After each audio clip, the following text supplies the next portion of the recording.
What's good, Panther Nation? It's your boy Myron McRae, aka Tornado McRae, across the skyways of the internet, here with another episode of Panther Pride TV, your one-stop shop for all your Panther notifications and your Panther obligations. And happy Friday to y'all, man.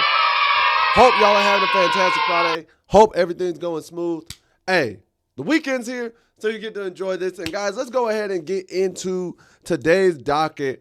Just some things before we head into the weekend, before the game, before the Jets. I've said before, 6 times in the last 30 seconds. So I'm going to try and avoid that. However, one thing I am happy to see is that T-Mac actually won Rookie of the Week this week, man. They finally announced it yesterday. T-Mac won Rookie of the Week. Oh my God, English is hard. It's stupid. T-Mac won Rookie of the Week. And I'm so happy for him. And, man, when we look at his season so far, bro, T-Mac has proven to be worth that number 8 overall pick. He's got 27 receptions, 380 yards, 2 receiving touchdowns, 63.3 yards per game, and then 112 yards after the catch, yakking it up like no other. And crazy enough, he's only behind Emeka Egbuka from Tampa Bay for rookie leaders in a lot of these categories. I know him and Egbuka are tied at 3rd for receptions. He's second to Egbuka in receiving yards. Touchdowns, I want to say he's a little bit behind. Yards per game, he's second to only Egbuka. And then yards after the catch, I have to go look that one up. But overall, T-Mac continues to shine. T-Mac continues to be the top number 1 receiver that we were looking for, that we were asking him to be. And I love that for him. And I'm hoping he has a big day against the Jets. Pretty sure they're going to line up Sauce Gardner across from him. So it's going to be a great matchup. Honestly, it's going to be one of those matchups where it's like, man, truth be told, you could see this for the future. Like, Sauce Gardner is a great DB. I'm not even going to lie to you about that. But to see T-Mac lined up from Sauce Gardner on Sunday, if the Jets don't line him up across T-Mac, throw T-Mac the ball all day. I'm sorry, there ain't another DB they got that really puts fear in my heart like that. But Sauce Gardner, he has proven he can hold his own against the best receivers in the country. So that's going to be fun to watch. However, I'm so happy for T-Mac. He deserves it. He's earned it. He should have had this award, but hey, you know what? They take touchdowns into account for a lot of this stuff. So but he's second in almost every category. So I mean, hey, it's not too far-fetched to see T-Mac win Rookie of the Year. I hope he does. Next, guys, we got to go on and talk about the injury report heading into the weekend. And there's one new name that I didn't see until yesterday, but it is a little bit concerning. But other than that, most everybody on here is who we've seen. So from yesterday's practice, you had obviously Coker was full practice, Corbett full practice, Evans was limited, JC was full practice, Hubbard was limited, Taylor Moton was limited, Sanders was full practice, Wharton was limited.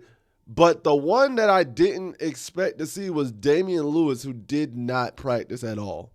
Obviously, we know Pat Jones is out, so there's a reason why he's there. He's not, but Damian Lewis not practicing kind of shocked me. Nani? Yeah. Because he hadn't been there all week. I hadn't seen anything about him having an injury, so I don't know what happened. And I was checking to see exactly like, hey, is there a reason why he didn't practice? Is there something going on? And all the resources and all like the media and source individuals I was looking at, they were just saying, hey, he just wasn't at practice. I don't know. May have been a personal reason. May have been something that happened. He was just like, I'm just sick today. Who knows? But slightly alarming. However, I'm not going to sit there and breathe bad energy into it. I'm not going to sit there and be like, you know what? Oh, my God, he's out. I'm not even going to speak that into existence, even though I've kind of talked about it. But I'm not going to say it's happening. I'm going to say Damian is fine. He'll be good to go. If he's not, at least we kind of see a little bit of being like, oh, it ain't. To me, if he's not good to go by Sunday, all right, we kind of had a precursor as to why he wasn't good to go because he wasn't even at practice on Thursday. But if he was like full practice all week and then Sunday just Yeah, he's out. I'd be like, whoa, wait. I'd be like, wait. I'd be just like that, like, what happened? So, it's okay, man. Not Coker. Damian Lewis, hope he's doing better. Everybody else looks like they're on schedule, on pace. And I'm not surprised that Hubbard had limited practice, especially due to his injury being a calf injury. And obviously you don't want to strain that, especially when we're going to need him for quite the workload on Sunday, because it does sound like he plans on playing and we want him ready to rock and roll. And then thirdly, you guys have honestly loved this segment, and I've loved doing it. It's time for another Would You Rather Panthers edition. And I got one for you this week. I think y'all might like this.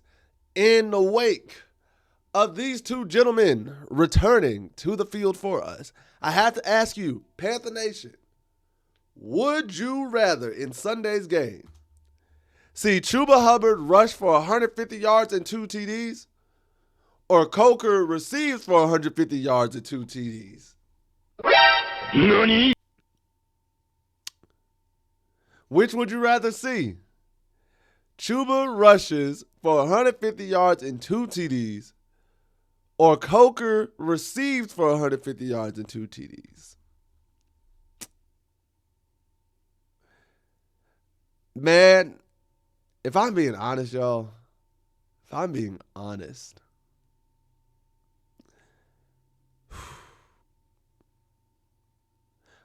would actually rather see I actually would rather see Chuba Hubbard rush for 150. Nani? I'd rather see him rush for 150 and 2 TDs, because to me that would establish, yeah, we really do have two backs that we can go between and you can't stop either one of them. Coker going for 150 is going to be great. It would be awesome. It would be phenomenal. I feel like Coker going for 150 might mess up rotations, even though I want him in the game. I want him in that game 100%. I feel as though Coker going for 150 may mess up some rotations, but it would be beautiful to see, especially him coming back from injury. And it'd be like, yep, now our receiver core is at full strength. So, oh, man. Did I just talk myself into wanting Coker? Dang, I'm about to. No. I'm gonna go Chuba. It's close though. It's like a 51-49 to me, 52-48. I think I want Chuba because everybody, the narrative of who's the lead back or who's all that, I want him to put that to bed, and I want them to both be like, yeah, nah, this is who we are. This is what we doing. So, which would you rather see, Panther Nation? Again, Chuba rushes for 150 and 2 TDs. Coker receives for 150 and 2 TDs. Let me know. And then lastly, y'all know what time it is. It is time for Panther Nation to speak your truth, baby. And let me hear y'all comments, see what y'all been saying in the video and in the comment section. First one comes from Zell9153. Says, everyone has hella injuries. It's the turf. And you know what? That is definitely a factor. That is, now I think about it, that is definitely a factor in a lot of injuries nowadays. And I did not take that into account when I was talking about the medical staff and the medical team. So, yeah, I definitely have to take that into account. A lot of fields with turf are causing a lot of injuries, especially Meadowlands. Somebody put it in the comment section. I want to say it was Louis Finesse said, I'm more afraid of Meadowlands turf than the Jets themselves. And I agree with that. Now, when I thought about it, I said, oh, yeah. Because Meadowlands is known for causing some injuries. So, hopefully we don't have to deal with that, man. Next comment comes from Ace Vendetta. Says, I said it in week 2 that they need the zone runs. I'm so glad that they've adapted to it. Also, hope they continue with Chuba doing the same thing. 100%. Like, you said it, bro. Hey, you were right. Congratulations to you. You called it. I'm not even going to sit there and say nobody. You were the one that called it. Now they've done it. You were right. Hey, it's been looking beautiful since then. And I hope they do the same thing with you as well going forward. And then Lastly, comes from Pathagal 7399. She says, question: What do you think about letting Rico catch a punt or two? I wonder if he'd take it into the end zone. So I wouldn't let Rico catch a punt. And the reason being is because we're going to utilize him so much in the rushing attack. And we have Jimmy Horn, we have Hunter Renfrow, we have ETN, we have a number of players that can go back and catch punts. Does Rico have the ability to take it back? Absolutely. Absolutely 100%. He has the ability to take it all the way back. I wouldn't want him back there just for fear of overusage. That's honestly it. Plus, I don't want to set him up potentially being like, okay, hey, I got an opportunity to take a run back, and then one person being particularly faster than he anticipated and he getting rocked pretty hard. Like, it rarely happens nowadays just based on like punt rules, and more times than not, dudes easily will call a fair catch if they just are uncertain. But there's always that one time, and I don't want Rico taking that unnecessary hit. So I would much rather ETN, Jimmy Horn, Hunter Renfrow, Coker, or anybody else. Even DJ Dallas if they want to throw him back there. I highly doubt they do. But I'd put a number of other guys back there to catch a punt before him. That's just my 2 cents on the matter and things like that. But guys, that's all I have for today's video. If you enjoyed this video, please make sure to like, share, subscribe, and hit that notification bell at the bottom so you can always be notified of when these videos are dropping. Next, comment below and let me know, what are your thoughts about 1, T-Mac winning Rookie of the Week, and do you think he can steal Rookie of the Year from Emeka Egbuka? 2, are you concerned about the injury report heading into Sunday or anything like that? And 3, would you rather see Chuba rush for 150 and 2 TDs or Coker receive for 150 and 2 TDs Sunday versus the Jets? Let me know that and all other comments in the section below, because at the end of the day, what do I know? I'm just a skinny brother with 2 tats. Peace. Mother of all Panthers Nation. Take care. Later days. Have a great weekend. And as always, keep pounding. I'll see y'all next time.